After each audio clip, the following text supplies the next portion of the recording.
Do I like this like this? I think since she's gonna be the last guest of honor, I'll Steph, move I know her you up could. here. I know you could do all that. You have the power. Yeah, I That's got fancy. Power. widget. Hold on, I gotta ask: is that your house or is that a background? This is my home.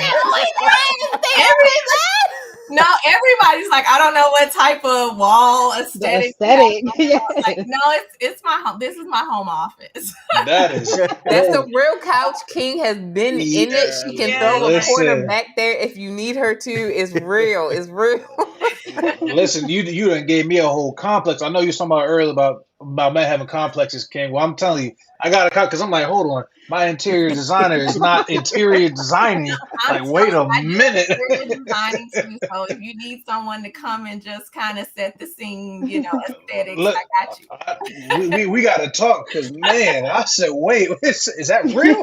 No, everything. It really does That's look like dope. that one backdrop, but nah, it's real. It's real. All right, so That's dope. Kendra, That's the dope. theme today's been all about but why are we having trouble out here dating? And you and I have had some very private conversations about some things, but yet there's a solid theme that when talking with Steven, we're talking with Ariel, that is being out there, and it's that people aren't showing up authentic or stating what it is that they're looking for. And we're talking about grown individuals here. What's been your experience in the dating marketplace? Are you dating for marriage, dating for somebody to do life with? Talk to us a little bit. You have the floor.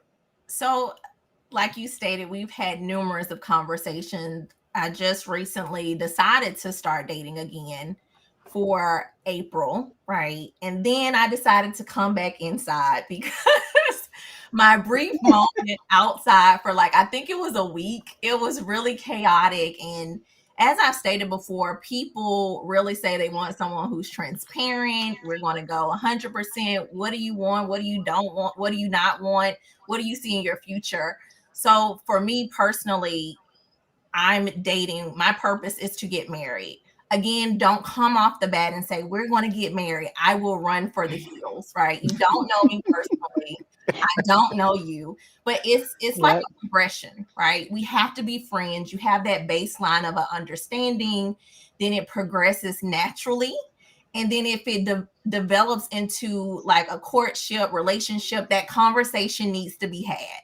It's not, hey, I've taken you out, you're now mine, right? A conversation needs to be discussed to say we're dating exclusively, and then from dating exclusively, we're in a relationship. And what does that look like? What are the parameters of what are we doing? What are we not doing? And then we typically go from there. I am a very vocal person when it comes to relationships because I think it's very important that people don't view specifically me as transactional. And I've had that issue where they're like, oh, if I just give her money, everything will be great. And it's like, no, I need more than just financial kind of experiences, right? I like to sit at the park. I just like to talk about nothing or just be in someone's presence and absolutely say nothing. And, it's been very difficult that when I decided to kind of put myself back out there, that is the first thing people tend to lead with is their money. That kind of appeals to a certain type of individual.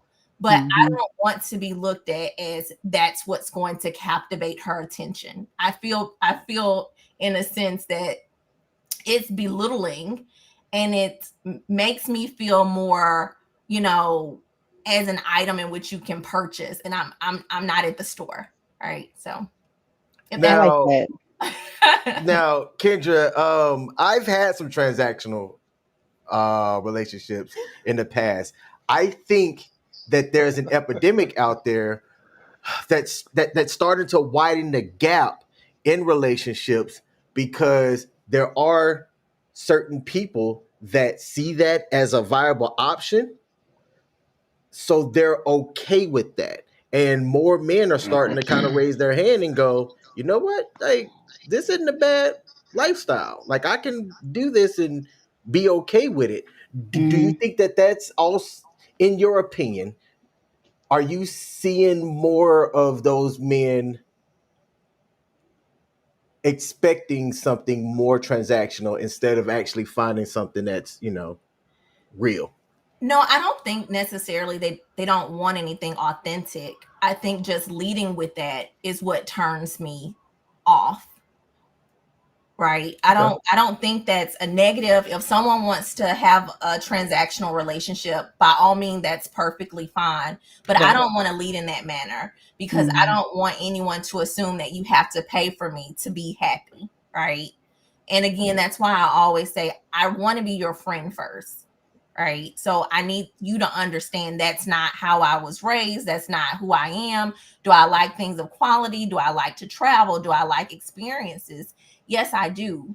However, that'll evolve over time. But just initially saying, hey, here's X amount of dollars, it's like, I don't think I want to talk to you. Like, it kind of puts me in a mind that later they're going to have these expectations where they want me to only do, because I've been in relationships where it's like, if I'm doing XYZ, you're not doing this. And it kind of goes into like a control type of relationship. And I don't mind certain things and not doing certain things, but I just don't want to have to diminish who I am because someone is financially stable.